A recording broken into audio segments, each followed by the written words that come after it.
Hello दोस्तों, स्वागत है आपका अपने चैनल कैरियटिक फंडा में। मैं खुशबू और आज की इस वीडियो में हम बात कर रहे हैं फैशन डिज़ाइन टेक्नोलॉजी के जो इंपॉर्टेंट क्वेश्चन आंसर सीरीज चल रही है फॉर CITS एंट्रेंस एग्जाम। उसी के अंतर्गत ये आज की आपकी 21 क्लासेस, इससे पहले 20 क्लासेस हो चुकी हैं, जिसे आप प्लेलिस्ट में जाकर चेक कर सकते हैं, जिसका लिंक भी आपको डिस्क्रिप्शन बॉक्स में प्रोवाइड कर दिया जाएगा। तो वहाँ से जाकर आप पहले की सभी क्लासेस को देख पाएंगे, जो कि आपके एग्ज़ाम पॉइंट ऑफ व्यू से काफ़ी ज़्यादा इम्पॉर्टेंट होने वाला है। ये आपके एग्ज़ाम में काफ़ी हेल्प करेंगी, ये जितने भी क्वेश्चंस आपको कराए गए हैं। और अगर आपने अभी तक हमारे चैनल को सब्सक्राइब नहीं किया है तो ज़रूर से सब्सक्राइब कर लीजिए आगे और भी क्लासेस पाने के लिए और CITS से जुड़ी हर एक अपडेट सबसे पहले पाने के लिए, क्योंकि आफ्टर एग्ज़ाम और भी सारे प्रोसेस होते हैं, काउंसलिंग प्रोसेस होता है, कॉलेजेस के बारे में आपको पता होना चाहिए, तभी आप उन कॉलेज में एडमिशन ले पाएंगे। ठीक है, तो उन सभी जानकारी के लिए अगर आपने अभी तक हमारे चैनल को सब्सक्राइब नहीं किया है तो ज़रूर से सब्सक्राइब कर लीजिए। तो आइए वीडियो को स्टार्ट करते हैं और आज का हमारा पहला क्वेश्चन है, what collection presented initially in fashion show, यानी फैशन शो में सबसे पहले कौन सा कलेक्शन प्रस्तुत किया जाता है। ऑप्शन है आपके कलर्स, लाइंस, शेप या फिर टेक्सचर। तो सबसे पहले क्या प्रस्तुत किया जाता है, लाइंस प्रस्तुत किए जाते हैं, रेखा प्रस्तुत किया जाता है और रेखा कलेक्शन या फिर लाइन कलेक्शन जिसे कहते हैं वो प्रस्तुत किया जाता है। ऑप्शन नंबर बी यहाँ पर सही हो जाएगा। Next question, which choli style has no dot in it, यानी किस चोली शैली में कोई डार्ट नहीं होता है। ऑप्शन है आपके कटोरी चोली, सेमी कटोरी चोली या फिर अगलोन चोली या फिर प्रिंसेस चोली। तो किस चोली में चोली शैली में डार्ट नहीं होता है किसी भी प्रकार का, आपको पता है चोली में डार्ट प्रोवाइड किया जाता है ना। और यहाँ क्वेश्चन आपसे पूछा जा रहा है किस चोली में डार्ट नहीं प्रोवाइड किया जाता है। तो प्रिंसेस चोली जो होती है उसमें डार्ट नहीं प्रोवाइड किया जाता है। ऑप्शन नंबर डी यहाँ पर सही हो जाएगा। नेक्स्ट क्वेश्चन की ओर चलते हैं, What is the alternate name of French dart, यानी फ्रेंच डार्ट लाइन का वैकल्पिक नाम क्या है। फ्रेंच डार्ट लाइन का वैकल्पिक नाम क्या है। ऑप्शन है आपके कर्व्ड लाइन यानी घुमावदार रेखा, इन्वर्टेड लाइन यानी उल्टी रेखा, प्रिंसेस लाइन या फिर स्ट्रेट लाइन यानी सीधी रेखा। तो फ्रेंच डार्ट लाइन का वैकल्पिक नाम यहाँ पर क्या होता है, प्रिंसेस लाइन होता है। ऑप्शन नंबर सी यहाँ पर सही हो जाएगा। नेक्स्ट क्वेश्चन की ओर चलते हैं, which line perpendicular to floor in draping, यानी ड्रैपिंग में कौन सी रेखा फर्श के लंबवत होती है। ऑप्शन से आपके वेस्ट लाइन यानी कमर की रेखा, हिप लाइन या फिर स्ट्रेट ग्रेन लाइन या फिर बस्ट लाइन। तो ड्रेपिंग में कौन सी रेखा फर्श के लंबवत होती है, स्ट्रेट ग्रेन लाइन जो है वो फर्श के लंबवत होती है। ऑप्शन नंबर सी यहाँ पर सही हो जाएगा। नेक्स्ट क्वेश्चन की ओर चलते हैं। नेक्स्ट क्वेश्चन है आपका, which fabric is used for draping by beginners, यानी शुरुआती लोगों द्वारा ड्रैपिंग के लिए किस कपड़े का उपयोग किया जाता है। तो ड्रैपिंग के बारे में मैंने कल वीडियो में बताया था ड्रैपिंग क्या होता है। अब यहाँ पर आपसे क्वेश्चन पूछ रहा है ड्रैपिंग के लिए जो स्टार्टिंग में जो बिगिनर्स होते हैं उनको किस कपड़े का उपयोग करना चाहिए। ऑप्शन है आपके मसलिन यानी मलमल के कपड़े या फिर सिल्क यानी रेशम के कपड़े या फिर जर्सी या फिर लेनन के कपड़े। तो किसका यूज करना चाहिए बिगिनर्स को, मसलिन के कपड़े। ऑप्शन नंबर यहाँ पर ए सही हो जाएगा। नेक्स्ट क्वेश्चन की ओर चलते हैं। नेक्स्ट क्वेश्चन है आपका, which is the plain weaved unfinished cotton fabric, यानी सादा बुनाई वाला अधूरा सूती कपड़ा कौन सा है। ऑप्शन से आपके कॉर्डरॉय, मसलिन या फिर पॉली कॉटन। तो सादा बुनाई वाला अधूरा सूती कपड़ा कौन सा है, इनमें से मसलिन है। ऑप्शन नंबर यहाँ पर सी सही हो जाएगा। नेक्स्ट क्वेश्चन की ओर चलते हैं। नेक्स्ट क्वेश्चन है आपका, विच यार्न इज स्ट्रॉन्गर एंड स्ट्रेचलेस, यानी कौन सा सूत अधिक मजबूत और खिंचाव रहित होता है। तो कौन सा सूत है, ऑप्शन है आपके क्रॉस वाइज सूत या फिर डायगोनल वाइज सूत यानी विकर्णवार सूत या फिर बायस वाइज यानी बायसवार सूत या फिर लेंथ वाइज यानी लंबाई के अनुसार जो सूत होता है। तो कौन सा सूत अधिक मजबूत और खिंचाव रहित यानी खिंचाव मुक्त होता है। तो ये कौन सा सूत होता है, length wise yarn. Option number D यानी लंबाई के अनुसार जो सूत होते हैं वो खिंचाव रहित और अधिक मजबूत होते हैं। नेक्स्ट क्वेश्चन की ओर चलते हैं। नेक्स्ट क्वेश्चन है आपका, how is yarn positioned while wrapping, यानी कपड़ा लपेटते समय सूत की स्थिति कैसी होती है। तो कपड़े लपेटने को ही क्या कहते हैं, ड्रैपिंग कहते हैं, और उस समय सूत की स्थिति कैसी होती है। ऑप्शन से आपके स्टीम प्रेसिंग यानी भाप से दबा हुआ, टियरिंग यानी फाड़ना, ब्लॉकिंग यानी अवरुद्ध करना, या फिर पिनिंग यानी पिन करना। तो कपड़ा लपेटते समय डमी पर सूत की स्थिति कैसी होती है, तो ये आपका स्टीम प्रेसिंग होता है, यानी स्टीम प्रेसिंग के द्वारा कपड़े को फोल्ड किया जाता है, या फिर जैसे भी आप ड्रैप करना चाहते हैं वैसे आप कर सकते हैं। ऑप्शन नंबर ए यहाँ पर सही हो जाएगा। नेक्स्ट क्वेश्चन की ओर चलते हैं। Which can be transferred to any location in a pattern, यानी जिसे एक पैटर्न में किसी भी स्थान पर स्थानांतरित किया जा सकता है, वो क्या है। ऑप्शन से आपके डार्ट, सीम, टक्स या फिर प्लेट्स। तो किस एक पैटर्न में किसी भी स्थान पर स्थानांतरित किया जा सकता है इनमें से किसको, तो ये आपका होता है डार्ट। ऑप्शन नंबर ए यहाँ पर सही हो जाएगा। नेक्स्ट क्वेश्चन की ओर चलते हैं। Which tool is used on paper two transfer line in draping, यानी कागज़ पर ड्रैपिंग में लाइन ट्रांसफ़र करने के लिए किस उपकरण का उपयोग किया जाता है। ऑप्शन से आपके ट्रेसिंग व्हील विथ एजेस, यानी किनारे के साथ ट्रेसिंग व्हील, या फिर tracing wheel with small spike, यानी छोटे स्पाइक के साथ ट्रेसिंग व्हील, या फिर ट्रेसिंग पेपर, या फिर येलो कार्बन पेपर यानी पीला कार्बन पेपर। तो किसका कागज़ पर ड्रैपिंग में लाइन ट्रांसफ़र करने के लिए किस उपकरण का उपयोग किया जाता है यहाँ पर, tracing wheel with small spike. Option number B यहाँ पर सही हो जाएगा। नेक्स्ट क्वेश्चन की ओर चलते हैं। विच इज़ द वीकेस्ट ग्रेन, यानी सबसे कमज़ोर, यहाँ पर ग्रेन का मतलब ग्रेन ही समझिए, अनाज नहीं होता है, ठीक है। विच मतलब सबसे कमज़ोर ग्रेन कौन सा है। ऑप्शन से आपके लेंथ वाइज ग्रेन, बायस, या फिर क्रॉस वाइज ग्रेन, या फिर सेल्वेज। तो सबसे कमज़ोर ग्रेन की बात की जाए तो ये कौन सा होता है, क्रॉस वाइज ग्रेन जो होता है वो सबसे कमज़ोर होता है। ऑप्शन नंबर यहाँ पर सी सही हो जाएगा। ग्रेन का मतलब यहाँ किससे है, यार्न की बात हो रही है। ऑप्शन नंबर सी यहाँ पर सही हो जाएगा। नेक्स्ट क्वेश्चन की ओर चलते हैं। What combination is long skirt with halter top, यानी हल्टर टॉप के साथ लॉन्ग स्कर्ट का क्या कॉम्बिनेशन है, क्या कॉम्बिनेशन कहलाता है, कैसा वियर है ये। ट्रेडिशनल वियर है, पारंपरिक पहनावा, या फिर इंडो वेस्टर्न वियर है, या फिर रिलीजियस वियर है यानी धार्मिक पहनावा है, या फिर वेस्टर्न वियर है, पश्चिमी पहनावा है।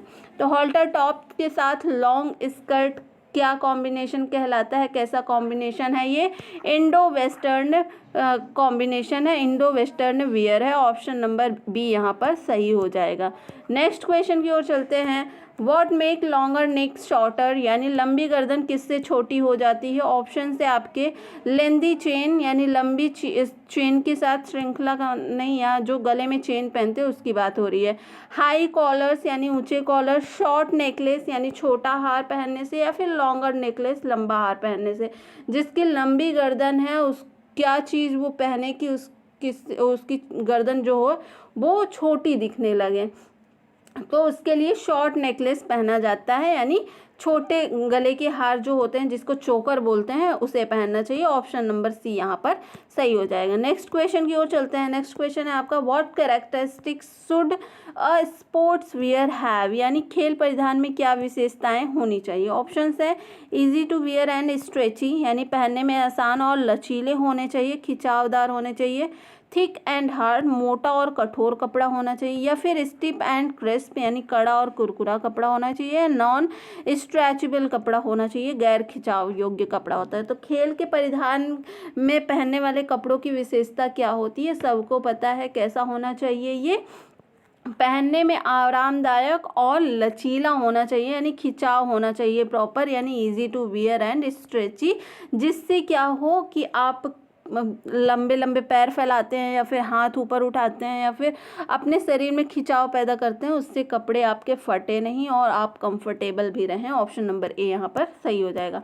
नेक्स्ट क्वेश्चन की ओर चलते हैं। Which line will lengthen and slim a figure, यानी कौन सी रेखा किसी आकृति को लंबा और पतला करेगी। तो कौन सी रेखा होती है, ऑप्शन है आपके हॉरिजेंटल लाइन या फिर वर्टिकल लाइन या फिर डायगोनल लाइन या फिर जिगजैग लाइन। तो कौन सी रेखा किसी आकृति को लंबा और पतला करती है, ये है आपकी vertical line. Option number B यहाँ पर सही हो जाएगा। नेक्स्ट क्वेश्चन की ओर चलते हैं। What gives self confidence in a working place, यानी कार्यस्थल पर आत्मविश्वास क्या देता है, क्या आप करेंगे कि जिससे आपके आत्मविश्वास में वृद्धि होगी आप जहाँ पर वर्किंग है। ऑप्शन है आपके नीटनेस यानी साफ सफाई रखने से, या फिर गुड कैरेक्टर अच्छा चरित्र रखने से क्या आपकी आत्मविश्वास में वृद्धि होगी, या फिर क्लॉथिंग कपड़ों से आपके आत्मविश्वास में वृद्धि होगी, या फिर टॉकटेटिव है यानी बातूनी है तो उससे आत्मविश्वास में वृद्धि होगी। तो वर्किंग प्लेस पर आत्मविश्वास कौन बढ़ाता है, क्लॉथिंग सेंस आपका अच्छा है तो वो कहीं ना कहीं हेल्प करता है आपके सेल्फ कॉन्फिडेंस को इन्हेंस करने में वर्किंग प्लेस पे, ठीक है। ऑप्शन नंबर सी यहाँ पर सही हो जाएगा। नेक्स्ट क्वेश्चन की ओर चलते हैं। नेक्स्ट क्वेश्चन क्या है, which is a conventional style, यानी पारंपरिक शैली कौन सी है। ऑप्शन है आपके एवरीडे वियर यानी प्रतिदिन पहनावा, ओकेशनल वियर यानी कभी कभार पहनावा, या फिर स्पोर्ट्स वियर या फिर कैजुअल वियर। तो पारंपरिक शैली कौन सी है, विच इज़ द कन्वेंशनल स्टाइल, ये आपकी एवरीडे जो आप पहनते हैं वो है आपकी पारंपरिक शैली। पारंपरिक शैली ओकेशनल पर पहना जाता है ना, कभी कभार पहना जाता है। डेली वियर में तो जो नॉर्मल कपड़े होते हैं वो पहने जाते हैं, तो ये ओकेशनल वियर क्या है आपका पारंपरिक शैली है। ऑप्शन नंबर बी यहाँ पर सही हो जाएगा, ठीक है। इस क्वेश्चन का आंसर क्या हो जाएगा, occasional wear, option number B. Next question की ओर चलते हैं। नेक्स्ट क्वेश्चन है आपका which garment is the gents wear, यानी पुरुष को कौन सा परिधान है इसमें से जो ऑप्शंस दिए गए हैं। ऑप्शन है आपके एक स्कर्ट क्या पुरुष का परिधान है, शर्ट या फिर ब्लाउज या फिर फ्रॉक। तो सबको पता है शर्ट क्या है, जेंट्स वियर है, आदमियों के पहनने वाला कपड़ा है। ऑप्शन नंबर बी यहाँ पर सही हो जाएगा। नेक्स्ट क्वेश्चन की ओर चलते हैं। Which type of garments does school students wear, यानी स्कूली छात्र किस प्रकार के वस्त्र पहनते हैं। ऑप्शन है आपके कैजुअल वियर, इनफॉर्मल वियर यानी अनौपचारिक पहनावा, या फिर फॉर्मल वियर औपचारिक पहनावा, या फिर डेकोरेटिव वियर यानी सजावटी वस्त्र। तो उसकी स्कूली छात्र जो होते हैं वो किस तरह के कपड़े पहनते हैं, फॉर्मल वियर यानी यूनिफॉर्म जो होता है वो किसके अंतर्गत आता है, फॉर्मल वियर के अंतर्गत आता है, औपचारिक पहनावे के अंतर्गत आता है। ऑप्शन नंबर यहाँ पर सी सही हो जाएगा। नेक्स्ट क्वेश्चन की ओर चलते हैं। नेक्स्ट क्वेश्चन है आपका what is a ready to wear dress, यानी पहनने के लिए तैयार पोशाक क्या है। रेडी टू वियर यानी जिसे रेडी नहीं करना पड़ता, वो रेडी रहता है, आपको बस ड्रैप करना है। ऑप्शन है आपके ड्रेस कंपोनेंट यानी पोशाक घटक, फैब्रिक यानी कपड़ा, या फिर ड्रैप्ड फैब्रिक लिपटा हुआ कपड़ा, या फिर फ्रॉक। तो पहनने के लिए तैयार पोशाक क्या है, इनमें से फ्रॉक जो होता है बस पहनना होता है, एकदम रेडी टू वियर इसको बोलते हैं। ऑप्शन नंबर डी यहाँ पर सही हो जाएगा। नेक्स्ट क्वेश्चन की ओर चलते हैं। What is name given to each part of human body according to 8 head theory, यानी 8 सिर सिद्धांत के अनुसार मानव शरीर के प्रत्येक भाग को क्या नाम दिया गया है। तो कल मैंने 8 हेड थ्योरी बताया था। मानव शरीर के प्रत्येक भाग को किस सिद्धांत से जो है डिवाइड किया जाता है, 8 हेड सिद्धांत से डिवाइड किया जाता है। यानी शरीर के प्रत्येक भाग को किससे डिनोट करते हैं, सर से डिनोट करते हैं, हेड से डिनोट करते हैं, ठीक है। तो यहाँ पर ऑप्शन आपका कौन सा सही हो जाएगा, सिर यानी हेड से डिनोट करते हैं। प्रत्येक भाग को क्या नाम दिया गया है, हेड दिया गया है। और शरीर की जितनी लंबाई होती है उसको 8 बराबर हिस्सों में बांट देते हैं। जितनी आपकी हेड की लंबाई होती है, जो है सर से लेकर चिन तक की जो लेंथ होती है, उसी लेंथ के बराबर भागों में आप अपने शरीर के पूरे 8 भाग करते हैं। यानी यहाँ पर ऑप्शन नंबर सी सही हो जाएगा। नेक्स्ट क्वेश्चन की ओर चलते हैं। नेक्स्ट क्वेश्चन है आपका what is the height of each head in 8 head theory, यानी 8 सिर सिद्धांत में प्रत्येक सिर की ऊंचाई क्या है। ऑप्शन है आपके बराबर यानी इक्वल, इंक्रीजिंग ऑर्डर यानी बढ़ते क्रम में, डिक्रीजिंग ऑर्डर यानी घटते क्रम में, या फिर अनइक्वल असमान। तो 8 हेड थ्योरी जो होती है वो प्रत्येक सिर की ऊंचाई बराबर होती है। ऑप्शन नंबर यहाँ पर ए सही हो जाएगा। ठीक है, नेक्स्ट क्वेश्चन की ओर चलते हैं। What is full form of L L in measurement, यानी माप में एल एल का पूर्ण रूप क्या है, एल एल का फुल फॉर्म क्या होता है। ऑप्शन है आपके लेग लेंथ, या फिर लेग लेवल, या फिर लोअर लेग, या फिर लोअर लेवल। तो एल एल का मतलब क्या होता है, एल एल का फुल फॉर्म क्या होता है, leg length. Option number A यहाँ पर सही हो जाएगा। डिजाइनर्स एल एल का फुल फॉर्म क्या बताते हैं, लेग लेंथ को एल एल से डिनोट करते हैं। नेक्स्ट क्वेश्चन की ओर चलते हैं। Which type of joint is spine ankle in human body, यानी मानव शरीर में रीढ़ टखना किस प्रकार का जोड़ है, रीढ़ और टखना किस प्रकार का जोड़ है। ऑप्शन से आपके ग्लाइडिंग यानी सरकना, बॉल यानी गेंद जैसे गेंद जो है आपका जॉइंट है, या फिर सॉकेट जॉइंट है, या फिर हिंज जॉइंट है। तो मानव शरीर में रीढ़ और टखना किस प्रकार का जॉइंट है, यानी स्पाइन और एंकल किस प्रकार के जॉइंट्स होते हैं, ये आपके ग्लाइडिंग जॉइंट्स होते हैं। ऑप्शन नंबर ए यहाँ पर सही हो जाएगा। नेक्स्ट क्वेश्चन की ओर चलते हैं। नेक्स्ट क्वेश्चन है आपका where is locate the human body ball and socket joint, यानी मानव शरीर के बॉल और सॉकेट जोड़ कहाँ स्थित होते हैं, बॉल और सॉकेट जोड़ कहाँ स्थित होते हैं। ऑप्शन से आपके टॉप थाई बोन यानी ऊपरी जांघ की हड्डी पर, स्पाइन पर यानी रीढ़ की हड्डी पर, एंकल पर यानी टखने पर, रेस्ट पर यानी कलाई पर। तो बॉल सॉकेट जॉइंट कहाँ पर होता है, ऊपरी जांघ की हड्डी पर होता है, टॉप थाई बोन पर। ऑप्शन नंबर ए यहाँ पर सही हो जाएगा। ठीक है, नेक्स्ट क्वेश्चन की ओर चलते हैं।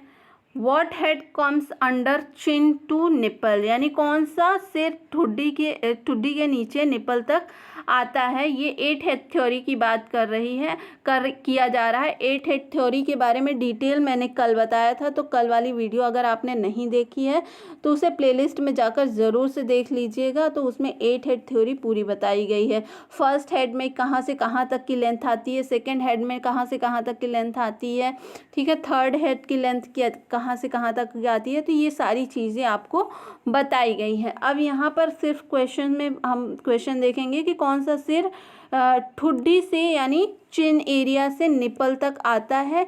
ऑप्शन से आपके फर्स्ट हेड में, या फिर सेकंड हेड में, या फिर थर्ड हेड में, या फिर फोर्थ हेड में। तो ये किस हेड के अंतर्गत आता है, सेकंड हेड के अंतर्गत आता है। ऑप्शन नंबर बी यहाँ पर सही हो जाएगा।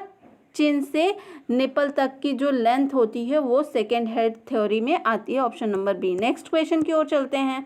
How many parts divided the human body according to 8 head theory, यानी 8 सर सिद्धांत के अनुसार मानव शरीर कितने भागों में विभाजित होता है। तो मैंने अभी बताया कितने भागों में विभाजित होता है, टोटल 8 भागों में 8 हिस्सों में विभाजित होता है। ऑप्शन नंबर सी यहाँ पर सही हो जाएगा।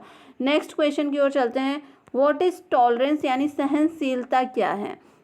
ऑप्शन से आपके फिगर, जॉइंट्स, मॉडल, या फिर डिस्काउंट। तो सहनशीलता क्या है, टॉलरेंस क्या है, एक तरह की छूट है जो आपके कपड़ों को डिज़ाइन करते वक्त उसमें दी जाती है, टॉलरेंस दी जाती है, जिससे अगर आप इन केस थोड़े हेल्दी होते हैं बाद में तो उसे थोड़ा ढीला किया जा सके, या फिर आप थोड़े पतले होते हैं तो उसे एडजस्ट किया जा सके, जिससे आपकी साइज़ में उतार चढ़ाव से आपके ड्रेस जल्दी ख़राब ना हो, इसलिए थोड़े बहुत टॉलरेंस दिया जाता है हर कपड़े में। ठीक है, सभी लोग अपने कपड़े जब सूट सिलवाते हैं तो उसमें देखेंगे कि अंदर की तरफ थोड़ा टॉलरेंस दिया जाता है, यानी कपड़ा छोड़कर सिला जाता है, तो वो कपड़ा छोड़ना ही क्या कहलाता है, टॉलरेंस कहलाता है। ऑप्शन नंबर यहाँ पर डी सही हो जाएगा। नेक्स्ट क्वेश्चन की ओर चलते हैं। नेक्स्ट क्वेश्चन है आपका what is the fifth head, यानी 5वां सिर क्या है, फिफ्थ हेड के अंतर्गत क्या आता है, किसकी लेंथ आती है। ऑप्शन है आपके फ्रॉम चिन टू चेस्ट, यानी ठुड्डी से छाती तक की जो लेंथ होती है। From bottom of arm hole to waist, यानी आर्म होल के नीचे से कमर तक की जो लेंथ होती है। From hip to mid thigh, यानी कूल्हे से मध्य जांघ तक की जो लेंथ होती है। फ्रॉम वेस्ट टू हिप, यानी कमर से कूल्हे तक की जो लेंथ होती है वो। तो 5वां मतलब फिफ्थ हेड थ्योरी में कि कहाँ से कहाँ तक की लंबाई आती है आपकी, कूल्हे से मध्य जांघ तक, यानी from hip to mid thigh तक आती है। ऑप्शन नंबर सी यहाँ पर सही हो जाएगा। ठीक है, तो 8 हेड थ्योरी आप लोग डिटेल में पढ़कर जाइएगा, जिसे मैंने प्रीवियस क्लास में बताया है किस हेड में कौन सी लंबाई आती है। ठीक है, नेक्स्ट क्वेश्चन और आज का हमारा ये लास्ट सवाल है, what is full form of RC, यानी आरसी का पूर्ण रूप क्या है। ऑप्शन है आपके राउंड काफ, राउंड चिन, रोटेटिंग सर्कल या फिर नन ऑफ द एबव। तो आरसी का यहाँ पर फुल फॉर्म क्या होता है, राउंड कॉफ। ऑप्शन नंबर सी ए यहाँ पर सही हो जाएगा। ठीक है, तो आज की क्लास में बस इतना ही। आई होप आपको ये क्लास अच्छी लगी होगी। अगर अच्छी लगी है तो वीडियो को लाइक और चैनल को सब्सक्राइब ज़रूर करें। मिलते हैं नेक्स्ट वीडियो में नई क्लास के साथ, तब तक के लिए बहुत बहुत धन्यवाद।